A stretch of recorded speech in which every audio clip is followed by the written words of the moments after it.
We will start off with the planet closest to the Sun, Mercury. Mercury is a terrestrial or rocky planet that orbits just under 58 million kilometers from the Sun, or 36 million miles.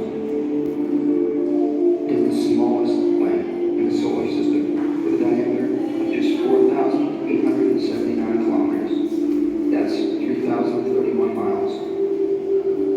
It is only slightly larger than the Earth's moon, and the two actually look quite similar. Despite Mercury's small size, it is the second most dense planet in the solar system. Mercury completes a full orbit around the Sun in just 88 days, yet one full day cycle lasts around 58 days near our Earth. The temperatures on the surface can vary from a whopping 430 degrees Celsius, that's 800 degrees Fahrenheit, in the day, but with a lack of atmosphere to retain that heat, the temperatures can plummet to minus 180